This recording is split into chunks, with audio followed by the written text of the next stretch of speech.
దేవుని యొక్క ఉన్నతమైన కృపను బట్టి ఈ సమయంలో ఆయన పరిశుద్ధ సన్నిధానంలో చేరి వచ్చి ఉన్నాం. ఇటు గొప్ప కృపా భాగ్యమును మనందరికీ ఉచితముగా ధారాళంగా అనుగ్రహించిన ఆత్మల కన్నత నేను దేవునికి క్రీస్తు ద్వారా కృతజ్ఞత స్తోత్రాలు చెల్లిస్తూ మీకు అందరికీ ప్రభువైన యేసు క్రీస్తు నామంలో శుభవందనాలు తెలియజేస్తూ ఉంటున్నాను. ఇలా సువార్త ప్రకటన విషయంలో క్రైస్తవులు ఎలా ప్రవర్తించాలి అన్నటువంటి ఈ పాఠంలో 4 విషయాలు ఇదివరకు మనం నేర్చుకుని ఉన్నాం. అందులో మొదటి విషయం ఆత్మల రక్షణకు సువార్తే మూలం అని నమ్మాలి అన్నటువంటి విషయాన్ని నేర్చుకొని ఉన్నాం. అలాగే ఈ సువార్త ప్రకటన అనేటటువంటి దాన్ని భారంతో బాధ్యతతో ఆసక్తితో చేయాలి అన్నటువంటి విషయాన్ని నేర్చుకోవటం జరిగింది. రెండవదిగా మూడవదిగా సువార్త సత్యము చొప్పున నడుచుకోవాలి అన్నటువంటి విషయాన్ని కూడా నేర్చుకోవటం జరిగింది. ఇక 4వ విషయంలో సువార్తను కలిపి చెరపకూడదు అనేటటువంటి విషయాన్ని నేర్చుకోవటం జరిగింది మనందరం. ఈరోజు చివరి విషయం సువార్త సేవలో పాలిభాగస్తులు కావాలి లేదా సువార్త పనిలో భాగస్వాములు కావాలి అన్నటువంటి పాఠం మనం అందరం నేర్చుకునే ప్రయత్నం చేద్దాం. సువార్త సేవ దేవుని పిల్లల అయినటువంటి ప్రతి ఒక్కరికి ఒకానొక గురుతరమైనటువంటి బాధ్యత. ఇందులో 2 రకాలైనటువంటి పాత్రలు పోషించే వాళ్ళు ఎప్పుడూ ఉంటారు. మొదటిది సువార్తను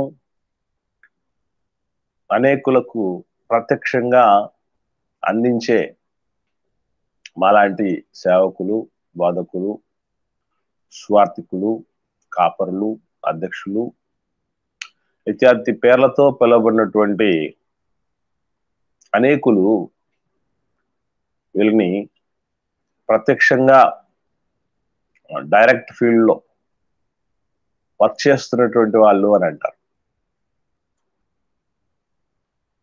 ఇక రెండవ వర్గం వారికి ఉన్నటువంటి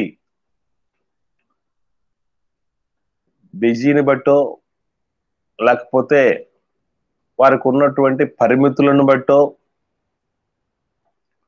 అపరిపక్వతను బట్టో అనుభవాన్ని బట్టో అనగా అనుభవ రాహిత్యాన్ని బట్టో మేము సువార్త సేవ అనేది డైరెక్ట్ గా చేయలేం, ప్రకటించలేం. అయితే మేము కూడా పరలోకానికి రావాలి, మేము కూడా దేవుడి దీవెనలు పొందాలి, మేము కూడా సంఘంలో బాధ్యతగా ఉండగలగాలి, మేము కూడా జీవగ్రంథంలో పేర్లు లిఖించబడాలి, మేము కూడా మీలాగే ధన్యులం అవ్వాలి అన్నటువంటి వాళ్ళకి దేవుడిచ్చినటువంటి ఒక చక్కటి మరొక అవకాశం ఏంటంటే సువార్త పనిలో సహకారులుగా లేదా పాలిభాగస్తులుగా అవటం. ఇందులో క్రీస్తు యేసు రక్తము చేత కడగబడినటువంటి ప్రతి ఒక్కరూ కూడా సహకారులు అవటానికి అవకాశం. ఏ రీతిగా అవ్వచ్చు, ఏ రీతిగా సహకారం అందించవచ్చు అని అంటే సేవకుడు పరిచర్య నిమిత్తమై, ఆత్మల రక్షణ నిమిత్తమై లేదా రక్షించబడినటువంటి వారిని బలపరచుట కొరకు, స్థిరపరచుట కొరకు, ప్రభు కార్యాభివృద్ధి యందు ఆసక్తులుగా చేయుట కొరకు, కళంకము, నింద, ముడత అటిది మరి ఏదైనా లేకుండా పరిశుద్ధమైన యోగ్యమైన సంఘముగా సంఘమును తీర్చిదిద్దుట కొరకు అటు రక్షించబడని వారిని రక్షించేటటువంటి పనిలో ఉన్న వారికి, రక్షించిన వారిని పదిలపరిచే పనిలో ఉన్న వారికి దేవుడు మనకిచ్చినటువంటి సమయాన్ని వెచ్చించి వారిని ఆయా ప్రదేశాలకు తీసుకువెళ్ళొచ్చు, ఆతిథ్యం ఇవ్వచ్చు, సహకారం అందించి వారికి సంబంధించినటువంటి సహకారాలు అందించవచ్చు. ఇది కాకుండా వారి బలంతో, వారి శక్తితో భౌతికమైనటువంటి సహకారాలు అందించగలుగుతూ వారు సేవ చేస్తున్నప్పుడు మనం ఉదాహరణకి ఒక మీటింగ్ ఏర్పాటు అవుతుంది. ఆ మీటింగ్ లో అరేంజ్మెంట్స్ అన్ని మనం చేయొచ్చు. ఆ మీటింగ్ కి అనేకులను పిలుచుకొని రావచ్చు. ఆ మీటింగ్ ని చక్కగా లీడ్ చేయొచ్చు. అనేకులను పురిగొల్పి దేవుడి సేవలో, పరిచర్యలో ముందుకు సాగేటట్టుగా ప్రోత్సహించవచ్చు. అంటే ఒక ప్రకటన తప్ప మిగతా చాలా పనులలో కీలకమైనటువంటి పాత్రను పోషించవచ్చు. ఇది మాత్రమే కాకుండా మూడవదిగా, దేవుడు మనల్ని ప్రేమించి మనకు అనుగ్రహించినటువంటి సంపదతో, ఆర్థిక బలముతో సువార్త జరిగిస్తున్నటువంటి సేవకుడికి అన్ని విధాలైన కంఫర్ట్స్ ఇచ్చి సువార్త సేవలో మనం సహకారులు అవ్వచ్చు. ఇకపోతే సహకారం అనగానే చాలా మంది చాలా చిన్నదేమో అనుకుంటారు. కాదు, అది ఎంత గొప్పదంటే సహకారం అందిస్తున్నటువంటి వాళ్ళను కూడా, వారి పేర్లను కూడా ఎక్కడ రాయటానికి దేవుడు సిద్ధపడుతున్నాడో, ఏమి ఇవ్వడానికి సిద్ధపడుతున్నాడో అనేది ఒకసారి మనం ఆలోచన చేయగలిగితే, అపోస్తలుడైనటువంటి పౌలు గారు ఫిలిప్పీలకు రాసిన పత్రిక 4వ అధ్యాయము 3వ వచనాన్ని జాగ్రత్తగా పరిశీలన చేయగలిగితే అక్కడ చెప్పినటువంటి మాట ఏమిటది చాలాసార్లు మనం చదివాం. అదే, అవును, నిజమైన సహకారి ఆ స్త్రీలు క్లెమెంతుతోనూ నా ఇతర సహకారులతోనూ సువార్త పనిలో నాతో కూడా ప్రయాసపడిన వారు గనుక వారికి సహాయము చేయమని నిన్ను వేడుకొనుచున్నాను. ఆ సహకారుల పేర్లు జీవ గ్రంథమందు వ్రాయబడి ఉన్నాయి. ఇక్కడ పౌలు గారితో కూడా ప్రయాసపడ్డారట. మరలా ప్రయాసపడినటువంటి వాళ్ళు ఎవరయ్యా అంటే, చాలా మంది అంటూ చెప్తూ ఉంటారు కదా సిస్టర్స్ విషయమై, సహోదరిమణుల విషయమై, వాళ్ళు అబలలు, ఆడవాళ్ళు అని అంటూ. కాదు కాదు, పరిశుద్ధ గ్రంథంలో గాని ఆ స్త్రీలను చేసినటువంటి దేవుడు గాని ఏ రోజు అబలలు, సహోదరిమణులు అని దేవుడు ఏ రోజు డిస్కరేజ్ చేయలేదు. వారిని ఉన్నతంగా ఎంకరేజ్ చేస్తున్నారు. సంఘంలో గాని, సహవాసంలో గాని, సువార్త సేవలో గాని ఆడబిడ్డ సహకరించటానికి పూనుకున్నప్పుడు నిజముగా అద్భుతాలు జరుగుతాయని చెప్పటానికి ఒక ప్రత్యక్ష ఉదాహరణే పౌలంతటి మహానుభావుడు ఎంత అద్భుతమైనటువంటి ఒక మాస్టర్ పీస్ దేవుడు వాడుకునేటటువంటి ఒక ఉన్నతమైన, బలమైన, శక్తివంతమైన పాత్ర, యజమానుడు వాడుకునే అర్హమైనటువంటి పాత్ర పౌలు గారు. ఈరోజు సోకాళ్ళు సేవకులు ఏదో డబ్బుకు ఆశించినట్లు, లేకపోతే అన్ని రకాలుగా అవలక్షణాలు కలిగి ఉన్నట్లు, లేదంటే దేవుని పిల్లల, అమాయకులైన దేవుని పిల్లల యొక్క సేవలను స్వార్థానికి ఉపయోగించుకున్నట్టు, సొంత ఆస్తులను పోగేసుకోవటానికి దుర్వినియోగపరుచుకున్నట్లు చేసిన వాడు కాదైన మహానుభావుడు. అటువంటి స్వార్థరహితమైనటువంటి అటువంటి ఆదర్శప్రాయమైనటువంటి దేవుడు మెచ్చగలిగినటువంటి నీతి కిరీటాన్ని సొంతం చేసుకోవటానికి అర్హత కలిగినటువంటి సేవకులకి సహకారం అందించే విధంగా ఉండాలి. ఇలా సహకారులుగా ఉండటానికి ఇలా ఉండినందుకు గాను 2 రకాలైనటువంటి బెనిఫిట్స్ వారికి ఉంటాయని చెప్తున్నాడు పౌలు గారు. మనకు తెలిసింది ఒకటే అనుకుంటాం కాదు. ఈ భూమి మీద జీవించినప్పుడు ఎటువంటి వాళ్ళకి దేవుడు సాయం చేస్తాడు, ఎవరి ద్వారా సాయం చేయటానికి ఒక సంఘాన్నే పురికొల్పుతున్నాడు ఆయన.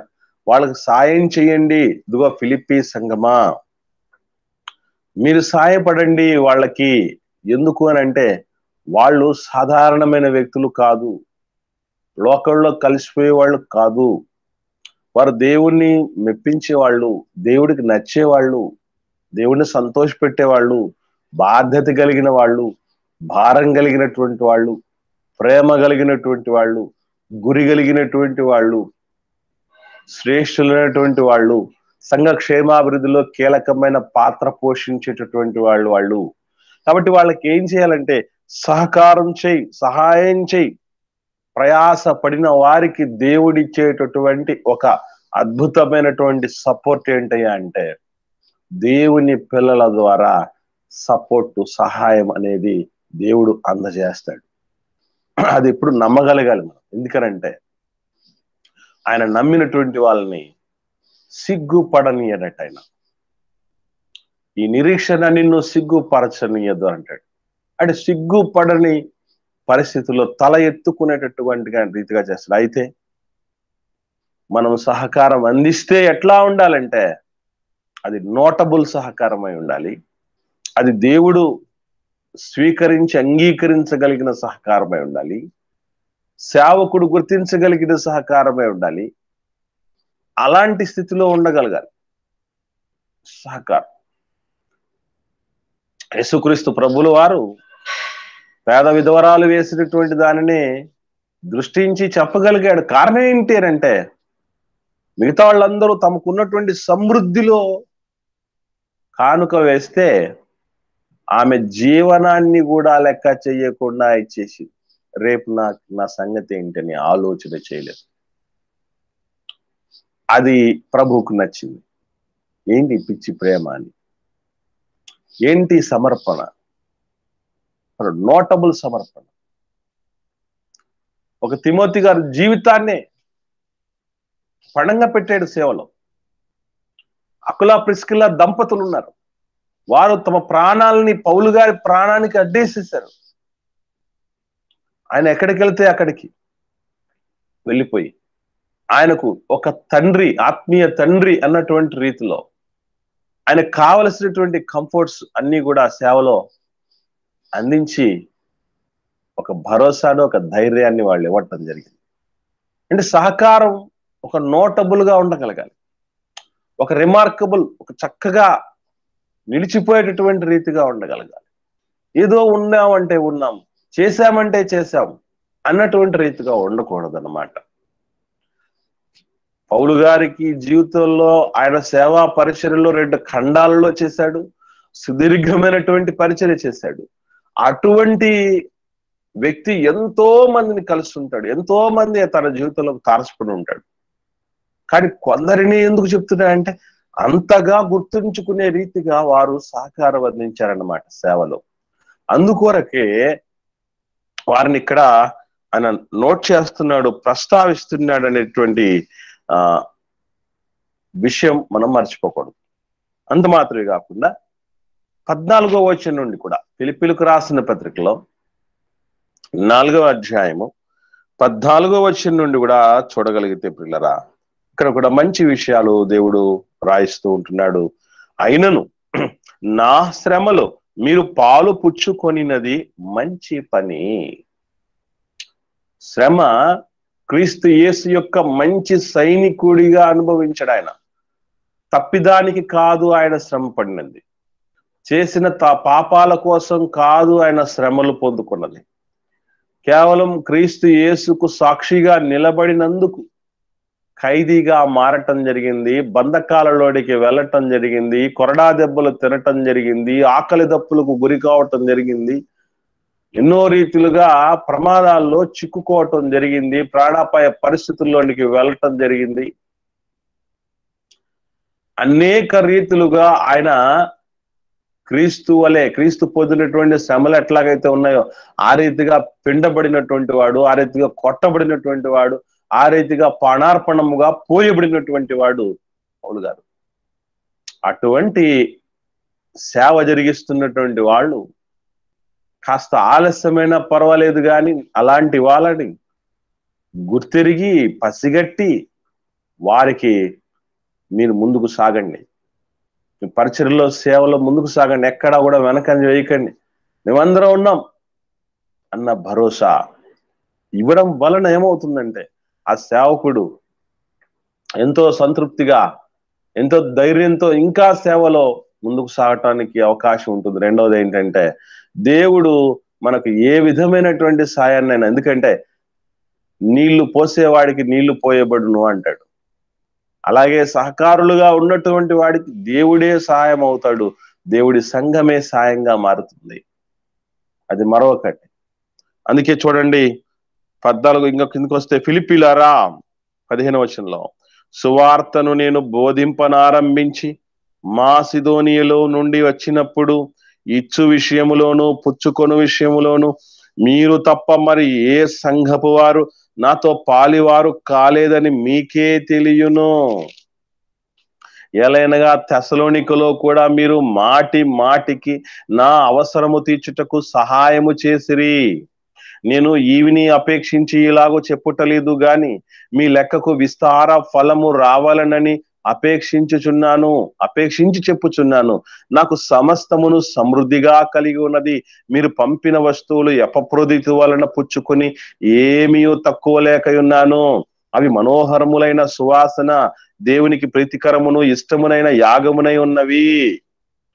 కాబట్టి దేవుడు తన ఐశ్వర్యము చొప్పున క్రీస్తు యేసునందు మహిమలో మీ ప్రతి అవసరమును తీరుస్తాడు. సహకారికి అవసరాన్ని తీర్చేటటువంటి వాడు దేవుడు. ఎవరికి పడితే వాళ్లకు అవసరాలు తీర్చడానికి దేవుడు సిద్ధంగా లేడు. ఎందుకనంటే మనం కూడా ఎవరైతే మన ఇంట్లో మన పిల్లలుగా ఉన్నటువంటి వాళ్ళు చీటికి మాటికి అమ్మా నాన్నలకు కాళ్ళకు చేతులుగా అడ్డం వస్తూ చక్కగా వారికి సహాయ సహకారాలు అందిస్తూ, నాని డాడీ నీకు ఏం చేయాలి చెప్పు, నీకు ఏ ఇబ్బంది ఉంది, ఇరుకుంది, మమ్మీ ఏం చేయాలి నీకోసం, నేను ఏ పనిలో ఉండిపోవాలి, మే హెల్ప్ యూ అన్నటువంటి రీతిగా ఉన్నటువంటి బిడ్డ ఎవరైనా ఉన్నారంటే వాళ్ళు అసలు పోగొట్టుకోవాలనుకుంటాం. మనం సంతోషంతో నిండిపోతుంది, గుండెంతా మనసంతా తేలికైపోతుంది. ఈ రీతిగా చేతికి ఎదిగొచ్చి భారము బాధ్యత కలిగిన బిడ్డ నాకు కూడా ఉన్నాడు, నాకు కూడా ఉంది అన్నటువంటి ధైర్యం వాళ్ళకి ఎంత బాగా వస్తుందని.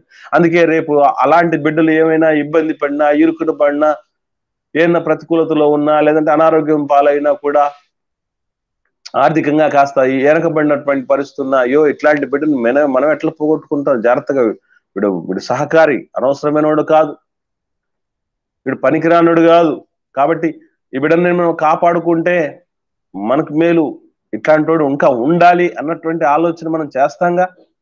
దేవుడు కూడా అదే చెప్తున్నాడు. ఎవరైతే ఇదిగో పౌలు లాంటి మహానుభావుడికి బ్యాక్ బోన్ గా వాళ్ళు ఫిలిప్పీలు ఉండి పరిచర్యలో సహకారులుగా స్వార్థ సేవలు ఉన్నారట, అట్లాంటి వాళ్ళ పేర్లేనండి జీవ గ్రంథంలో రాయబడేవి. కాబట్టి దయచేసి ఇంతవరకు ఒకవేళ సువార్త ప్రకటన విషయంలో, అలా ప్రకటించే వారి విషయంలో మనం ఎప్పటికైనా ఒకవేళ ఉదాసీనంగా ఉండి ఉన్నామేమో, దయచేసి అటువంటి పరిస్థితికి మనం వెళ్లకుండా దేవుడు మనకిచ్చినటువంటి శక్తి కొలది, సామర్థ్యం కొలది, సమర్పణ కొలది, నడిపింపు కొలది ఏం చేయాలి అంటే సువార్త సేవలో మనదైనటువంటి ముద్ర వేస్తూ ముందుకు సాగాలి.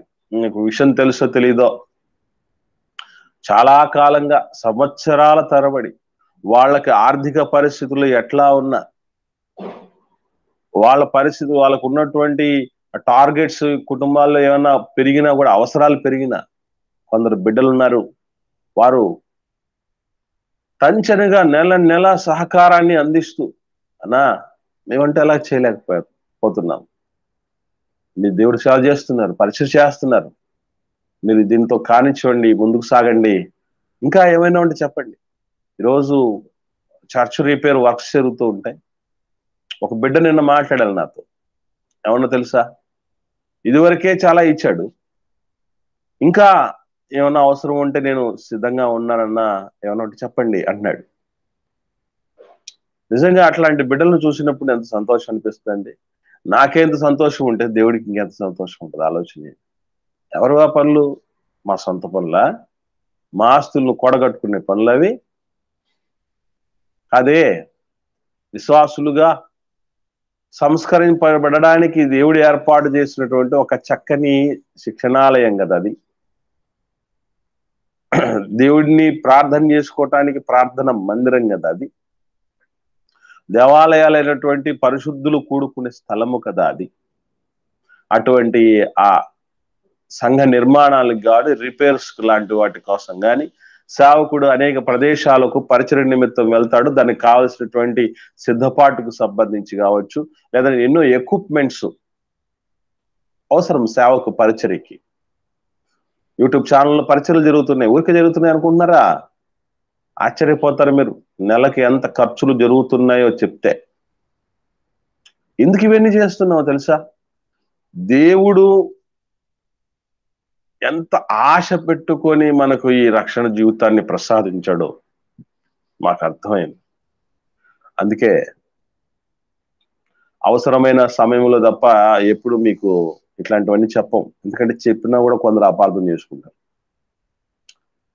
అందుకోసమని అవసరమైనప్పుడు మాత్రమే చెప్తూ వస్తూ ఉంటాం. ఆ తర్వాత మీ విఘ్నతకు దేన్నైనా వదిలిపెడుతూ ఉంటాం. ఒకటి మాత్రం గుర్తుంచుకోండి, మనము కొలిచిన కొలత చొప్పుననే మనకు కొలవబడుతుంది, మరి ఎక్కువ కూడా ఇవ్వబడుతుందట. మనుషుడు ఏది వెతుతాడో అదే పంట కోస్తాడు.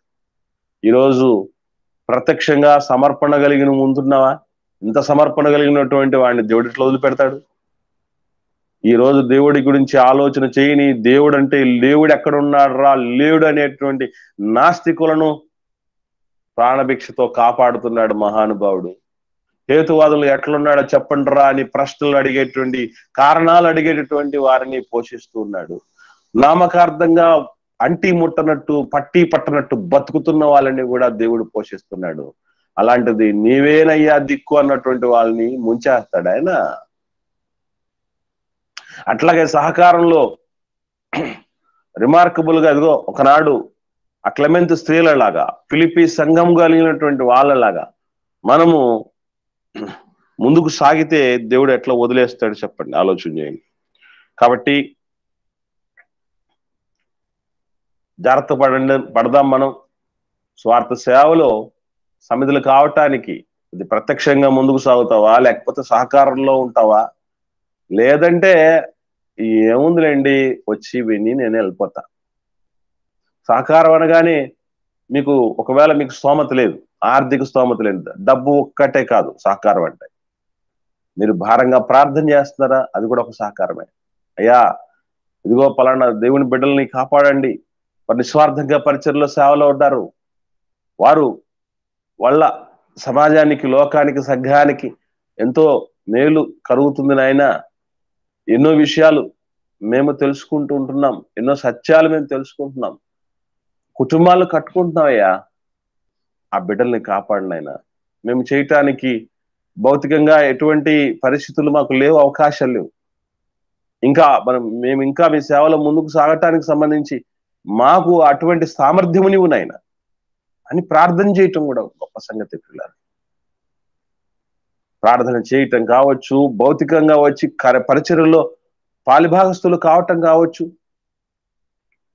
అలా కాకుండా ఇదిగో కొన్ని రకాల మాటల లోకంలో తాను పెట్టలేకపోయినా పెడుతున్న ఇల్లుని చెప్పాలి. ఎవరు కొందరు ఉంటారు దేవుడి సేవకు సహకారులుగా ఉండటం కోసం, ఎక్కడన్నా దేవుడు నికార్సంగా పరిచర్య చేస్తున్న వాళ్ళు ఎవరుంటే చెప్పండి, మేము ఇదిగో ఈ సమర్పణ కలిగి ఈ కాంట్రిబ్యూట్ చేయాలనుకుంటున్నాం, ఈ సహకారం అందించాలనుకుంటున్నాం అని అనేటువంటి వాళ్ళు కొంతమంది ఉంటారు. అటువంటి వాళ్ళకైనా అదిగో మా దగ్గర మంచి సేవ జరుగుతుంది, పరిచర్య నమ్మకమైనటువంటి సేవ జరుగుతుంది, నిస్వార్థమైనటువంటి సేవ జరుగుతుంది, రాజీ లేనటువంటి సేవ జరుగుతుంది, దేవుడు మెచ్చేటువంటి సేవ జరుగుతుంది. అటువంటి వాళ్ళను ఇదిగో ఉంది అనేటువంటి రీతిగా వాళ్ళకి పురమాయించి వాళ్ళని పురుగొల్పడం, వాళ్ళకి దారి చూపించడం అనేది చేయొచ్చు అండి. కాబట్టి ఈ విషయాలన్నింటిలో కూడా మనం సహకారులుగా ఉండటం అనేది మనకి నష్టపోయేది కాదు.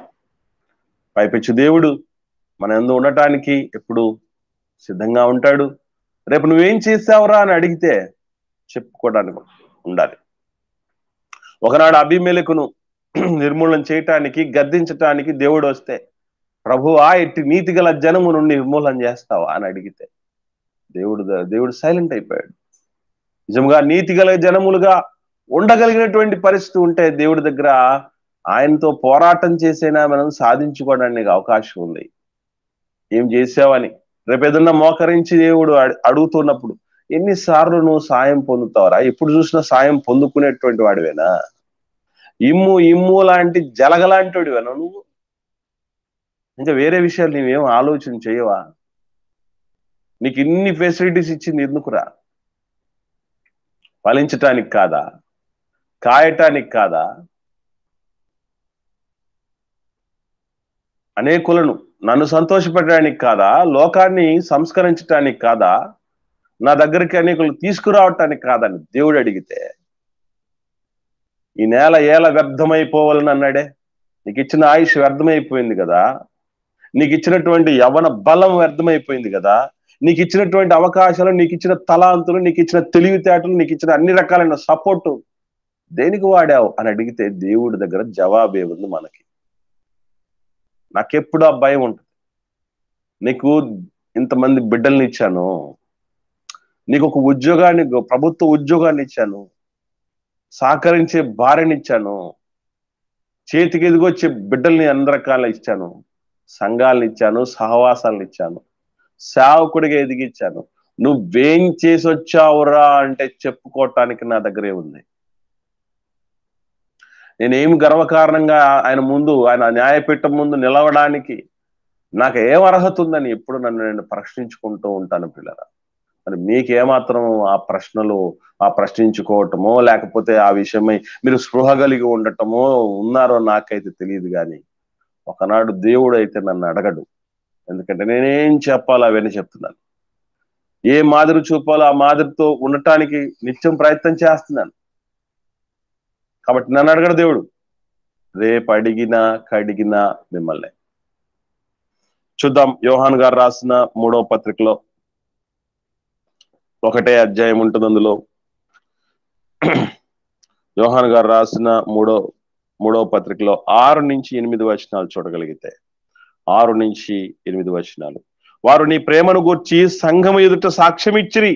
వారు అన్ని జనుల వల్ల ఏమీ తీసుకొనక ఆయన నామము నిమిత్తము బయలుదేరి గనుక దేవునికి తగినట్టుగా నీవు వారిని సాగనంపిన ఎడల నీకు యుక్తముగా ఉండును. మనము సత్యమునకు సహాయకులమవునట్లు, సత్యమునకు జత పనివారం అవ్వాలి, సాయపడాలి. అట్టి వారికి ఉపకారము చేయ బద్దులమై ఉన్నాము. సత్యాన్ని మోసుకుపోయేటటువంటి వాహకాలుగా ఎవరైతే ఉంటున్నారో, సత్యవాక్యాన్ని అనేకులకు శ్రేష్టమైనటువంటి రీతిగా తీసుకెళ్ళగలుగుతున్నావు, కలిపి చెడిపేవాడు కాకుండా, స్వార్థపరుడుగా ఉండేవాడు కాకుండా, ఏదో దానికోసం ప్రాకులాడేవాడు కాకుండా, దేవుడు మెచ్చేవాడు, స్వచ్ఛమైనటువంటి సేవ భారం కలిగినటువంటి వాడు, దేవుడి ఇంటిని గుర్చిన ఆసక్తి కలిగినటువంటి ఆ సేవకులకి, సత్యమునకి సహాయకులం అవ్వాలి మనం. అది మనకు మంచిది అని చెప్తూ వస్తున్నాడు ఆయన. ఇంకా ఎందుకు వస్తే ఆ మాటలన్నీ మనం చూస్తే సత్యానికి సహాయకులం అవ్వాలి. కాబట్టి ఇదిగో అట్టి వారికి ఉపకారము చేయ బద్దులమై ఉన్నాము. అది మన బాధ్యత. ఏదో దయదలిచి చేసేద్దాం, ఫోన్లేండి ఇన్ని రకాలుగా ఈ సందేశాలన్నీ మాట్లాడుతున్నాడు, చెప్తున్నాడు ఎప్పటి నుంచి. కాబట్టి ఆ పాస్టర్ గారు ఇక్కడ నీళ్ళు తెరిచేద్దాం, ఎంతో కూడా సాయం అట్లా పడేద్దాం అని అనుకోవటం కాదు పిల్లరా. దానివల్ల దేవుడు అట్లాంటి వాళ్ళని మెచ్చడు. నీకు ఉన్నటువంటి ఈ పరిస్థితి ఏంటో మనకు అర్థం కావాలి. ఫస్ట్ పాయింట్, సువార్త పరిచర్య ఏంటి, ఇందులో మెయిన్ స్ట్రీమ్ లో పనిచేస్తుంది, ఏం భారంలు ఉన్నాయి, ఏ బాధ్యతలు ఉన్నాయి, ఏ పరిస్థితులు, ఏ ఖర్చులు ఉన్నాయి, టార్గెట్స్ ఉన్నాయి, దీనికి ఎంత సహకారం ఏం అవసరం అవుతుంది, నేను ఏమాత్రం ఉంటాను, ఇవన్నీ తెలియాలి. లేదంటే భక్తి జీవితం గుడ్డెద్దు చేలో పడ్డట్టే ఆ పరిస్థితులు. చూడండి, మరొక ఆఖరి మాట చూసుకొని మనం ముగించుకుందాం. లూకాసు వార్తలో కొందరు సహోదరిమణులు ఉన్నారు, భక్తి కలిగినటువంటి స్త్రీలు. వాళ్ళు ఏం చేస్తున్నారో ఒకసారి చూద్దాం. లూకాసు వార్త 8వ అధ్యాయము ప్రారంభ వచనం నుండి. వెంటనే ఆయన దేవుని రాజ్య సువార్తను తెలుపుచు ప్రకటించుచు ప్రతి పట్టణములోను ప్రతి గ్రామములోను సంచారము చేయుచుండగా 12 మంది శిష్యులను అపవిత్రాత్మ వ్యాధులను పోగొట్టబడిన కొందరు స్త్రీలను, అనగా 7 దయ్యములు వదిలిపోయిన మగ్దలేని అనబడిన మరియా, హేరోదు యొక్క గృహ నిర్వాహకుడగు కూజా భార్యగు యోహన్నయు సూసన్నయు ఆయనతో కూడా ఉండిరి. వీరును ఇతరులు అనేకులు తమకు కలిగిన ఆస్తితో వారికి ఉపచారము చేయుచూ వచ్చిరి. యేసు ప్రభుకి శిష్యులకు వారికి కలిగినటువంటి ఆస్తి అనగానే డబ్బు ఒకటి కాదు. నీకు బలం ఉందా, నీ బలమే నీ ఆస్తి. అనేకులను దేవుడి సేవకు చేరువ చేసేటువంటి పరిస్థితి ఉందా, కలిగినటువంటి వాళ్ళను కూడా ప్రేరేపించి దేవుడి సేవకు ఇప్పించేటువంటి టాలెంట్ ఉందా, అది కూడా మన ఆస్తి పిల్లల. కాబట్టి ఆ చెమటోడ్చి కష్టపడేటువంటి ఆ తత్వం ఉంది కదా, ఆ బలం, ఆ శక్తి కూడా ఆస్తి పిల్లల. ఏమిస్తున్నాం మనం, ఏం చేస్తున్నాం? వచ్చుకూరుట కంటే ఇచ్చుట ధన్యం అన్నాడు. ఎట్లాంటి ధన్యం అంటే, అది ఈ భూమి మీద ఉన్నంత కాలం ధైర్యంగా, నాయనా నేను ఈ పని చేశాను కదా, నీ సేవలో నేను పూర్తి నీ సేవలో ఉండలేకపోయినా సహకారిగా ఉన్నాను కదా తండ్రి, నాకెందుకు చేయవయ్యా అని ధైర్యంగా దేవుణ్ణి అడగగలిగినటువంటి స్థితి మనకు వస్తుంది. అట్ ద సేమ్ టైం జీవ గ్రంథంలో వాళ్ళ పేర్లు లిఖించబడి మహాలోకానికి వారసులు అవుతారు. కనుక ఎందరో దేవుని పిల్లలు సేవలో ముందుకు సాగుతూ ఇప్పటికీ ధైర్యంగా ముందుకు సాగుతున్నారంటే సహకారుల వల్లే పిల్లలు. దేవుడు డైరెక్ట్ గా ఆకాశంలో విప్పేసి కాసుల మూటలు పడేయడే, సంచులు మొత్తం అంతా మూట కట్టి పడేయడే. దేవుని పిల్లల్ని ప్రేరేపించే జరిగిస్తాడు పరిచర్య. కనుక సేవకుడికి ఎన్నో ఆశలు, ఆశయాలు దేవుడి సేవలో ఉంటాయి. ఇలా చేసేయాలి, అలా చేసేయాలని చాలా ఉంటాయండి. సత్య సంబంధమైనటువంటి వాళ్ళకి మరలా చెప్తున్నాను. కానీ ఇటువంటి వాటన్నిటికీ కూడా సహకారం అనేది లేకనే సైలెంట్ అయిపోయి ఉంటాడు ఆయన. అలాంటి పరిస్థితికి మనం రానేకూడదు. కాబట్టి గుర్తుపెట్టుకోండి, సువార్త సేవలో పాలిభాగస్థులం మనం కావాలి. దాని వలన దేవుడు ఇహమందు మన సహకారానికి తగినటువంటి ఫలమును అనుగ్రహించడంతో పాటు, సంఘం ద్వారా, సహవాసం ద్వారా సపోర్టును ప్రసాదించడంతో పాటు దేవుడున్న లోకానికి వారసులంగా చేసుకుంటాడు. కనుక సువార్త సేవలో మీ శక్తి ఏంటో, మీ సామర్థ్యం ఏంటో, మీ ఆస్తి ఏంటో, మీ సమర్పణ ఏంటో మీరు వాయిదాలకు వెళ్లకుండా సహకారాలు అంటే ఇక్కడ మీరు గుర్తుపెట్టుకోవాల్సిన విషయం ఏంటంటే, మీ సేవలో మీ పరిధిలో ఎంతమంది అయితే సత్య సంబంధులైన వాళ్ళు ఉన్నారో వాళ్ళకు సహకారం అందించండి. మాకే చెయ్యండి అని మేము చెప్పేది కాదు. అసలు మీ దృష్టిలో మాకు పరిస్థితి ఎట్లా ఉందనేది కూడా మాకైతే తెలియదు, మీకే తెలుసు. మీరు ఎక్కడైతే సత్య సంబంధమైన సేవ జరుగుతుందో, దేవుడు కోరుకున్నటువంటి నికార్సైనటువంటి పరిచర్య జరుగుతుందని మీ బెస్ట్ ఆఫ్ నాలెడ్జ్ లో అనిపించిందో వాళ్ళకి అందించండి సహకారం. అయితే గీతే మెయిన్ స్ట్రీమ్ లోనైనా ఉండండి, లేదా సపోర్టింగ్ స్ట్రీమ్ లోనైనా ఉండండి. ఈ రెండు కాకుండా రెండుకి చెడ్డ రేవడిగా ఉండకండి. అదేమాత్రం మనకు మంచిది కాదు. ఓకే.